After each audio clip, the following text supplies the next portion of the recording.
Well, there are a lot of things you want to do offensively, but for Oregon to succeed against Colorado, I think if they do one thing in particular, they'll be in really good shape. Here we go. You are Locked On Ducks, your daily podcast on the Oregon Ducks, part of the Locked On Podcast Network, your team every day.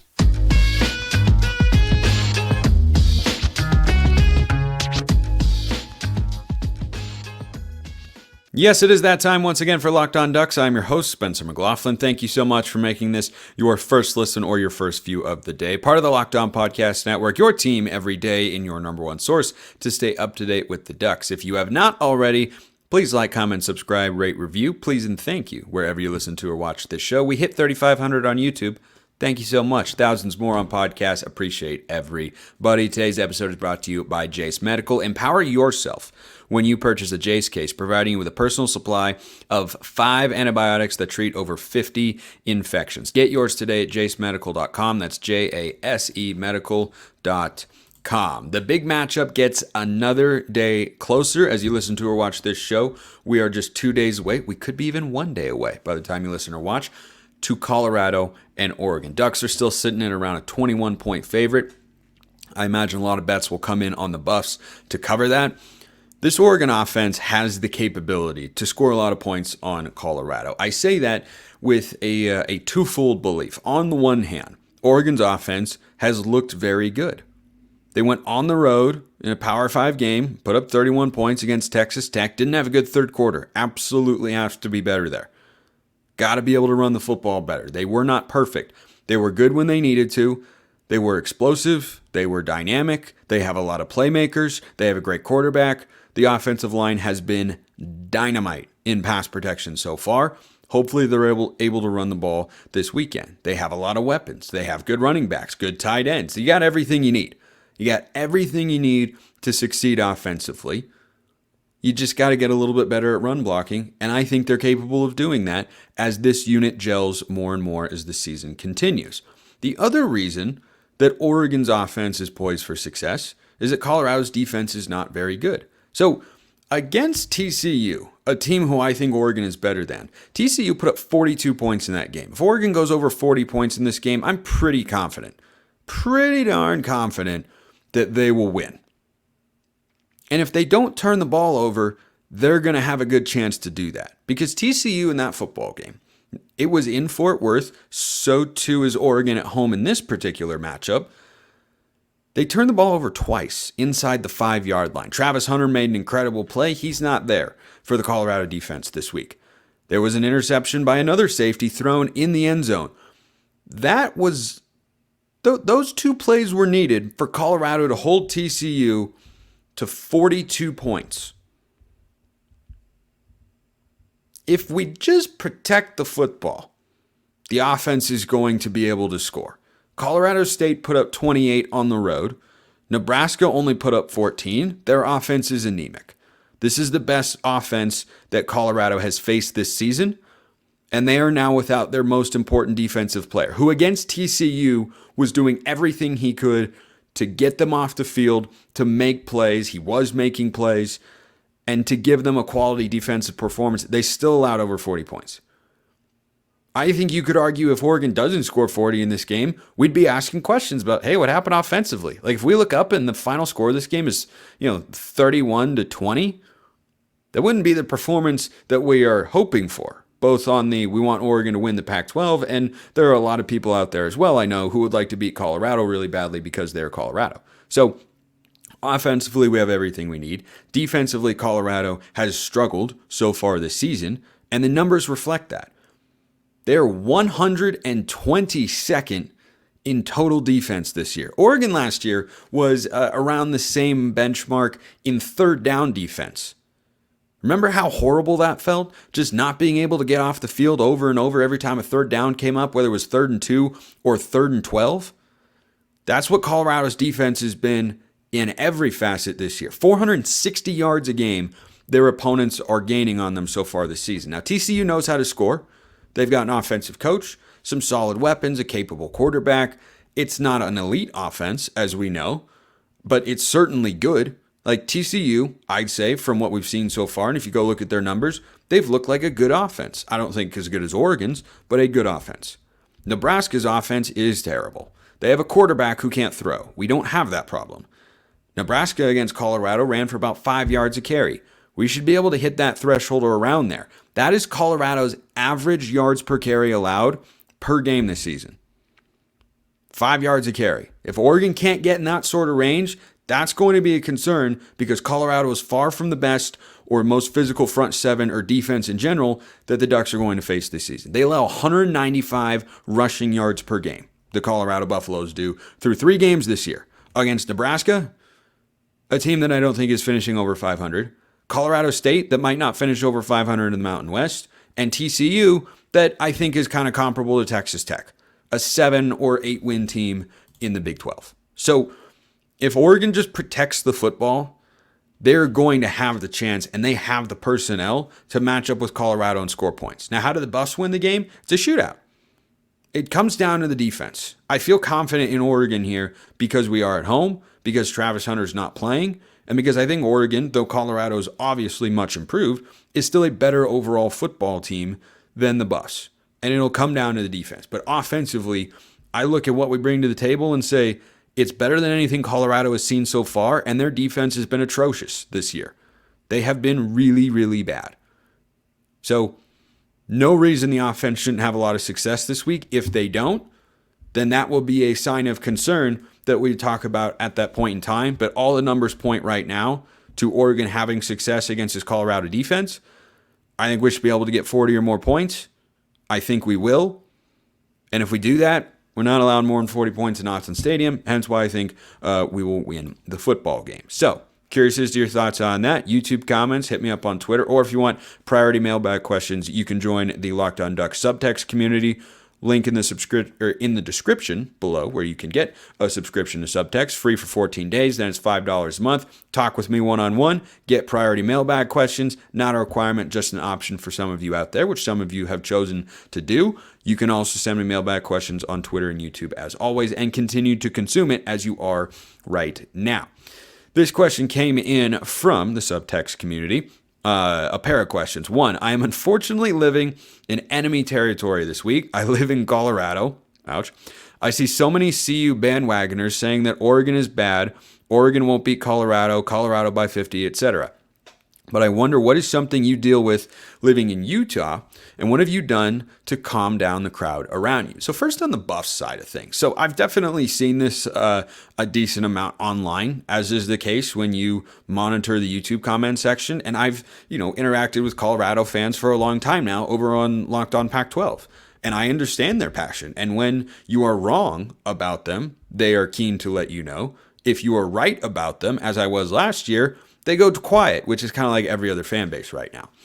With Colorado fans specifically, on the whole, I am happy for them. I am not happy for the select few who, you refer to that weren't on before, but now they're, I'm all on the prime hype train and everything like that. However, do not let the minority be representative of the majority of Colorado fans who have been passionate, who have been loyal, and who are good college football fans. They have showed up to Folsom Field for a long time and watched a lot of bad football, but they still showed up. Go watch their opener against TCU last year. Coming off a 4-8 season, vibes were not particularly high. I thought they'd be bad. Others did as well. I correctly picked their only win of the season against Cal. They went 1-11. Guess what? They were still showing up. And I respect them for that. I understand people who get annoyed by the hype train and the fans who are like that. That's the way it is right now. I think it's good for college football. Not everyone's going to like it, and that's okay. As for the other part of your question, I have a much different viewpoint on Utah fans because they're overall pretty great, just like the Jace case is. So you have to be prepared for anything that happens nowadays, and the Jace Medical case is the way to do just that. The Jace case provides 5 life-saving antibiotics for emergency use. All it takes to get a Jace case is fill out a simple online form, and in some cases, jump on a quick call with one of their board-certified physicians. You don't want to be caught unprepared. You're relying on, supply chains in China, and there's storms, and everything is just so hectic all the time. You want to be prepared if you have a situation at home, and Jace Medical can help you do just that with the Jace case. Save more than $360 by getting these life-saving antibiotics with Jace Medical, plus an additional $20 off by using my code LOCKEDON at checkout on jacemedical.com. That's JASE medical.com to get $20 off your Jace case today. Go get it and be prepared for whatever the world has in store for you. I always know what's in store for me. Second segment sip right there. So next part of your question here was, what do I do living in Utah to calm down the crowd around you? Not a single solitary thing. Utah fans are great. So I was at the 2021 Pac-12 title game. That was a bad day for Oregon football. It was the last game of the Mario Cristobal era, it turned out, and then we got blown out for the second time in 3 weeks. Like, it was embarrassing. It was embarrassing. It was a bad, bad day. And I had a lot of fun that day. I really did. I was surrounded by Utah fans, and they were great. Utah fans are passionate. They are kind, respectful. The ones that I've interacted with in person and online as well. You can go to any corner of literally any fan base, including ours, and find people who are not acting the way you'd like them to. I'm here to tell you, I don't have any problems whatsoever. I don't get, when I wear Oregon stuff out and about, I don't deal with problems with Utah fans. I don't deal with any sort of hate, negativity, anything of the sort. They're really, really great. And they show up and they love their football and they know their football. Utah fans are outstanding. And, you contrast that to Colorado fans who have just been wanting what they have right now. Most of them. Most of them have just wanted to win. Most of them have just wanted to be relevant, to be talked about again, the way that they once were as a program back in the 90s. They have that. And there are a lot of fans who have gone through what I've gone through as a Mariners fan, which is decades of suffering and mismanagement and incompetence. And the fact that they're getting that now for those fans, which is most of them, I feel good for them. Second question, reference to the game this week. Should the goal be to play keep away on offense by running the ball, since Colorado's run defense isn't good, giving less time and fewer possessions for the Colorado offense? And on defense, should they play bend, don't break and play more aggressively in the red zone to force field goals like they did against UCLA last year? Or does Dan Lanning trust his defense more to play aggressively between the 20s? So I don't think they need to go at this the way that Stanford used to come at us circa 2009 to 2012 when Chip Kelly was in town, or when Helfrich was there too, and when Stanford was really good, right? Because we came in high flying offense and a defense that was capable at times, but it was hit and miss. And, if they were on the field a lot because the offense was scoring fast, well, that's kind of a difficult thing to do from a defensive side of the ball. So Stanford wanted to take the air out of the football, run time off the clock. They would have had a much easier time succeeding in today's world when the clock runs after the first down. Stanford back then would have been fantastic in today's world if you remove the NIL and portal era, which I think works against them as a program. So when I look at this game, I understand the perspective, right? Keep Shedeur Sanders on the sideline. And make no mistake about it, we're going to run the football. But if you look at what Nebraska did, they came out and had the same approach, which was the smart one for them, which is, hey, we know how to run the football. Our quarterback runs, and we're going to do that, and Colorado can't stop us. And Nebraska ran the football very well, but they weren't able to finish going down the field because they couldn't throw the ball. So I don't think you take an almost one-dimensional approach and say, hey, we're going to run it till you stop us. You incorporate the run. You use the run as a foundation for your offense, but you're not afraid to throw the football. Travis Hunter's not out there roaming about. He's been their best playmaker. Now, Shiloh Sanders is a good one as well. He had a pick six against Colorado State last week. I don't think Bo Nix is going to make that sort of mistake. I certainly hope that he does not. But Oregon can come out with the same offensive approach. Colorado is weaker against the run, against the pass. Fact check, true. That doesn't make them a great pass defense. They're not. They're still allowing about 265 yards a game, 270 yards a game through the air.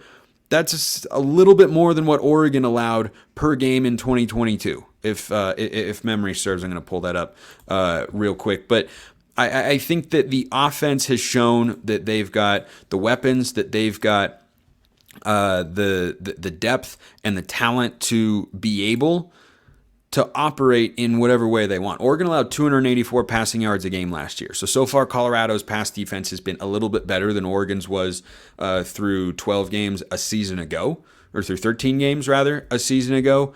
And that's factoring in all the great teams that Oregon played compared to who Colorado has played. So it's still not a great pass defense. It's just better than the run defense, which has been awful. It has been awful. So I think we come out with whatever game plan we want, and running the football will be a focus of it, but we don't need to, try and keep Shedeur Sanders on the sideline, run the ball all the time and limit his possessions and whatnot. I think we want to come out, play offensively how we have been, which is aggressive, take your shots, run the ball, trust Bo Nix to make plays, and utilize all the weapons that we've got. I don't think that approach needs to change. Good question, though. Another one coming in here from Ryan. Hey, Spencer, mailbag for tomorrow. I heard the NCAA is reviewing Sanders poking at the eyes of the Colorado State linebacker. 3 players in the past have been suspended or benched for a set time. Think he would be the 4th player hit with it and won't play against Oregon? Not a shot. Not a single solitary chance. Look, the NCAA is a dumpster fire. Make no mistake about it. They're an absolute positive mess. They do not handle things correctly. They are not an organization that feels long for the road in terms of the influence and power they have. They make boneheaded decisions. They do that sort of stuff all the time. I cannot foresee a world in which the NCAA would come in and look, maybe it's different if it were a different player, but I haven't really heard any buzz about this to begin with, but also they're not going to come in and say Shedeur Sanders is suspended for something that happened in a chippy football game in which Travis Hunter took a cheap shot and is now not able to play because he's hurt. Like, that's not going to happen. Do not think about it, discuss it, get your hopes up about that. I don't think Oregon needs that to win anyway. I don't want to see that, frankly. I want the defense to be able to go up against a quarterback like this and be able to have success. That would give me more confidence for the rest of the season. Obviously, I want to win the football game by as many points as possible. I think we'll win fairly comfortably, but I cannot see that move getting made. There's been no rumblings, noise, reporting, momentum, anything on that sense, and I cannot see them just taking Shedeur Sanders out of that game. No, I don't think anybody wins in that scenario. Like poking in the eyes of a linebacker, look, that's crossing a line, even in a chippy environment and such, but I'm not on board with suspending somebody for that. Not on this particular stage, not right now. And really, given the context of that game, I don't know that I'd ever be on board with that. I'm okay with letting guys get away with some stuff. All right, last mailbag question here today on the show from Chris. I'm an everydayer, first-time commenter. The modern version of longtime listener, first-time caller. I love it. Love the show. Appreciate you. My question is, if our defense shows up, why shouldn't we win by at least 2 touchdowns? Colorado's defense has shown signs of weakness. Well, as I talked about earlier in the show, they haven't just shown signs of weakness. Oregon's defense has shown signs of weakness and signs of strength. Signs of weakness against Colorado, or against Texas Tech rather, the big plays we allowed, the inability to not commit penalties as well, that's signs of weakness. They've also shown signs of strength. They're getting more pressure on the quarterback this year. They're faster on the back end. The linebackers are making plays. Those are signs of progress. Colorado's defense hasn't shown signs of weakness. It's just been a weakness. They played well against Nebraska, which you deserve credit for. You're playing a Power 5 team, not a good one, but a Power 5 team nonetheless. And it was a bad offense against a bad defense, and the bad defense played better than the bad offense. Take that for what you will, but that's still something I was pretty impressed with, and I thought they deserved credit for. And then they came back and allowed 28 points to Colorado State. I don't think it should have been that many. And I hope Oregon doesn't allow that many defensively. But Colorado's defense has just been a weakness. There's no signs of it. It's been a weakness for them. And, Deion Sanders has talked about that. And anybody who understands football can talk about that. I do think that Oregon's defense can make our lives as fans a lot easier on Saturday and help give us a comfortable win. We always get wins, though, when we go to FanDuel, or at least we'd like to think that we could, right? Because gambling's, a lot harder to pick those point spreads than you might think. You can snap into action this NFL and college football season with FanDuel, America's #1 sportsbook. Right now, new customers get $200 in bonus bets guaranteed when you place a $5 bet. That's $200 in bonus bets, win or lose. Pretty good. If you've been thinking about joining FanDuel, there's no better time to get in on the action than right now. The app's easy to use, got a great interface, and there's a wide range of betting options, including spreads, player props, over-unders, and more. Visit FanDuel.com/locked-on. Kick off the NFL season. That's FanDuel.com for all your betting needs. FanDuel, official partner of the NFL. Okie dokie. So, wrapping things up on today's show with the defense here. If Oregon's defense plays well, what does that really look like? To me, anything under 30 points can be acceptable. Anything under 20 points is great. If Colorado, and I don't care that Travis Hunter isn't there, this offense is well schemed, they execute well, and Shedeur Sanders is really good. He is really, really good. If Oregon holds that offense, which has been prolific for 3 straight weeks and has executed well all season long, except for maybe the first half against Nebraska and some moments against Colorado State, but they've come through in the clutch, they throw the football, they don't run it. Shedeur Sanders has been sacked quite a bit this year. Hopefully we'll be able to get some pressure, but I think they use the quick passing game to kind of neutralize that. If the defense plays great, they hold them to 20 points or fewer. If we look up and the final score of the game is 45-20, that's a great effort on both sides of the ball, because this is a quarterback who's going to play in the NFL. He'll be a first-round draft pick. He should be, based on what I have seen so far. He has been impressive from the moment he stepped onto the field against TCU and was facing Power 5 competition. He has impressed me from that moment until now. He's been really, really good. He can make all the throws. He moves to run rather than moving to run himself. He makes plays outside the pocket. He's accurate. His decision-making is really good. If we pick him off, we're doing great.